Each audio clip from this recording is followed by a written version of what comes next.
పవన్ కళ్యాణ్ అయితే ఇన్ని రోజుల పాటు వర్మకి ఎమ్మెల్సీ పోస్ట్ వస్తుంది అనుకున్నాను. అంటే ఎమ్మెల్యేగా ఇవ్వలేకపోయినా ఎమ్మెల్సీలో ఆయనకైతే ఫస్ట్ ప్లేసే ఉంటుంది అనుకున్నాను. మరి ఆయన్నే వద్దనుకున్నారో ఏం జరిగిందో తెలియదు. కానీ ఇప్పుడు మాత్రం వైసీపీ నుంచి ఒక మాజీ ఎమ్మెల్యే పెందెం దొరబాబు రాగానే ఆయన వచ్చిన వెంటనే ఆయనకి ఇచ్చేందుకు అయితే ప్రజెంట్ పన్నాగాలు అయితే పండుతున్నారు. మరి నిజమా లేకపోతే మళ్ళీ వర్మకి ఇచ్చే అవకాశాలు ఉన్నాయా? సో ఖచ్చితంగా ఎలక్షన్ టైంలో అక్కడ పిఠాపురం నియోజకవర్గంలో వర్మ గారు ఆయనకంటూ ఒక మార్క్ క్రియేట్ చేసుకున్నారు.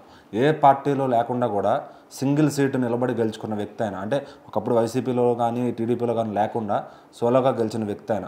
సో మళ్ళీ టీడీపీకి వచ్చేసరికి ఇక్కడ ఏమైందంటే లాస్ట్ ఎలక్షన్ మన ఎలక్షన్ జరిగినప్పుడు సో పవన్ కళ్యాణ్ గారి కోసం ఆయన తప్పుకోమని రిక్వెస్ట్ చేశారు. ఎందుకంటే ఇప్పుడు ఈ సీట్ ఈసారి మీకు ఇవ్వలేము, ఎందుకంటే పవన్ కళ్యాణ్ గారు అక్కడ నిలబడితే అక్కడ మెజారిటీ వస్తుంది. సో ఖచ్చితంగా సో మరి మీరు కొంచెం తప్పుకుని అర్థం చేసుకుంటే మీకు ఎమ్మెల్సీ దాంట్లో ఫస్ట్ మీ ప్రిఫరెన్స్ ఇస్తామని చెప్పి ఆయన ఒప్పించి పక్కకైతే తప్పించారనమాట.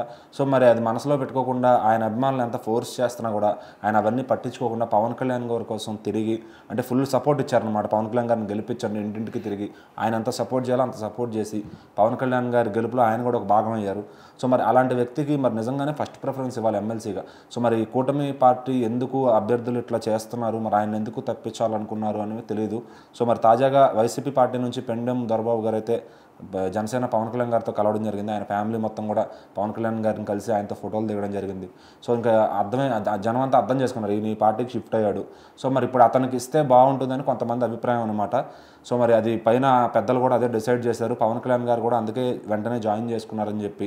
సో అతని నుంచి కొంత ఓటింగ్ అనేది వస్తుంది కాబట్టి వైసీపీ ఓటింగ్ కానీ ఇటు ఈ పార్టీ ఓటింగ్ కానీ అంతా కలిసి సో గెలుపుకి ఎక్కువ ఆస్కారం ఉంది కాబట్టి ఎమ్మెల్సీ స్థానాన్ని ఆయన కల్పించాలని చెప్పి జనసేన అయితే కోరుకుంటుందంట. మరి వర్మ గారికి అన్యాయం చేస్తే కనుక పిఠాపురం ప్రజలు ఖచ్చితంగా తిరగబడతారు. అంటే ఒకానొక సమయంలో ఎమ్మెల్యేగా చేసిన వ్యక్తి మళ్ళీ ఇంకా దానికంటే చిన్న పోస్టులో చేయడం కొంచెం అంటే మనసు అంటే ఈయనైనా సరే అదే వర్మ గారైనా ఈయనైనా సరే ఎవరైనా సో మరి చంద్రబాబు గారు ఇచ్చిన హామీ కోసమే ఆయన ఇది జరగడం జరిగింది. అంటే పక్కకి తప్పుకోవడం జరిగింది.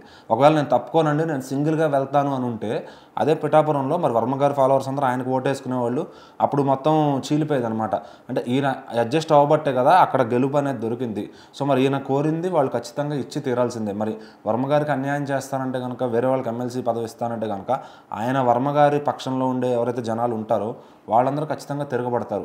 సో అది ఈ ఎమ్మెల్సీ ప్రభావం మీద కనబడుతుంది అన్నమాట. ఇప్పుడు ఆయన్ని కాదని ఈయనకి ఇచ్చారంటే ఆ పదవి ఇవ్వకుండా, లేదు వర్మ గారికి ఏదన్నా పెద్ద కొంచెం మంచి పోస్టింగ్ స్టేట్ లెవెల్లో ఏదైనా పోస్టింగ్ ఇస్తే కనుక సో అప్పుడు కొంచెం కూల్ అవుతారేమో. కానీ లేదంటే లాస్ట్ టైం ఆయన పోటీ చేయడన్నప్పుడే చాలా గొడవలు జరిగాయి పిఠాపురంలో. సో మరి వర్మ గారి ఆయనకు కూడా మంచి ఇది ఉంది. అంటే ఆయన టీం కూడా చాలా చిన్నదేం కాదు, చాలా స్ట్రాంగ్ జనం ఉన్నారు ఆయనకు కూడా. సో మరి ఆయన్ని కాదని ఇప్పుడు ఈయన ఎవరికో ఇస్తాను అంటే కనుక వాళ్ళు ఖచ్చితంగా ఒప్పుకోరు అనమాట, వాళ్ళ పక్షం ఉండేవాళ్ళు. సో మరి గొడవలు అయితే జరుగుతాయి. సో మరి ఫైనల్గా అసలు ఎవరికి ఇస్తారు ఏంటి.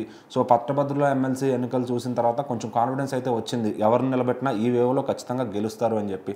సో మరి ఎమ్మెల్సీ పదవులన్నీ కూడా చూసి ఒకసారి మరి వర్మ గారికి ఇస్తే బాగుంటుందని అక్కడ జనం కూడా అభిప్రాయపడుతున్నారు. మరి ఆయనకి ఇస్తారో లేకపోతే ఈయనకే ఫైనల్ చేస్తారో అనేది చూడాలి.